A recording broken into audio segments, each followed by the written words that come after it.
গণ অধিকার পরিষদের নীলফামারীর ডিমলা উপজেলা কমিটি নিয়ে দ্বন্দ্ব তীব্র আকার ধারণ করেছে। সম্প্রতি এক পক্ষের নেতারা একযোগে পদত্যাগের ঘোষণা দেয়।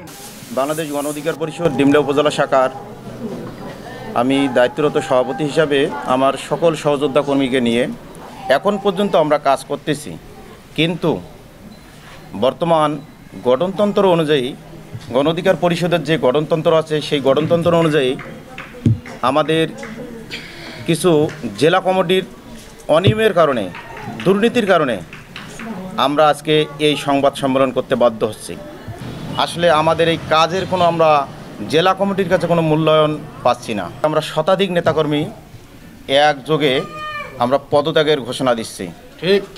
পদত্যাগের ঘোষণার পর ডিমলা উপজেলা গণ অধিকার পরিষদের এবং অঙ্গ সংগঠনের নেতাকর্মীদের বর্তমান কমিটির নেতারা তারা এই পদত্যাগের ঘোষণাকে মেয়াদোত্তীর্ণ কমিটির নাটক বলে দাবি করেন।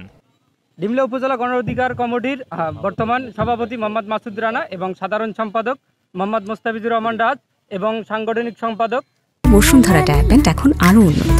এই hot air through top sheet দ্রুত শোষণ করে সোনামণিকে দেয় কোমল অনুভূতি। মোহাম্মদ আবু বকর সিদ্দিকের নেতৃত্বে সাংগঠনিক কার্যক্রম আগের চেয়ে আরও সুসংগঠিত ও গতিশীলভাবে চলছে। তৃণমূলে নেতৃকর্মীরা দলের প্রতি অটল রাস্তা রেখে কাজ করে যাচ্ছেন। কোনো ধরনের পদত্যাগ বা ভাঙ্গানোর প্রশ্নই ওঠে না। পদত্যাগকৃত নেতাকর্মীগণ শুরুতেই মিথ্যাচার দিয়ে শুরু করেন, যেটা একটা দলের জন্য অনেকটা দৃষ্টিকূট। এই বিষয়ে নীলফামারী জেলা শাখার সভাপতি জানান, মেয়াদোত্তীর্ণ হওয়ার পূর্বে কমিটি বিলুপ্ত করা হয় এবং 18 সেপ্টেম্বর নতুন কমিটির অনুমোদন দেওয়া হয়।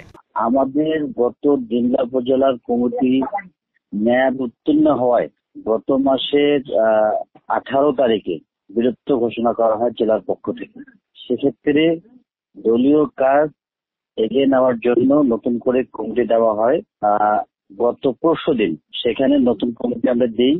আগের কমিটি বিলুপ্ত করছি এটা মেয়াদ উত্তীর্ণ হওয়ার কারণে, আর গত কমিটি দিচ্ছি আমরা আমাদের কাছে গতিশীল রাখার জন্য। সাবেক কমিটি ও বর্তমান কমিটির এমন পাল্টাপাল্টি সংবাদ সম্মেলনের পর স্থানীয় রাজনীতিতে চাঞ্চল্য দেখা দিয়েছে। নীলফামারী থেকে মোহাম্মদ নাঈম শাহের পাঠানো তথ্যচিত্রে ডেস্ক রিপোর্ট, কালের কণ্ঠ।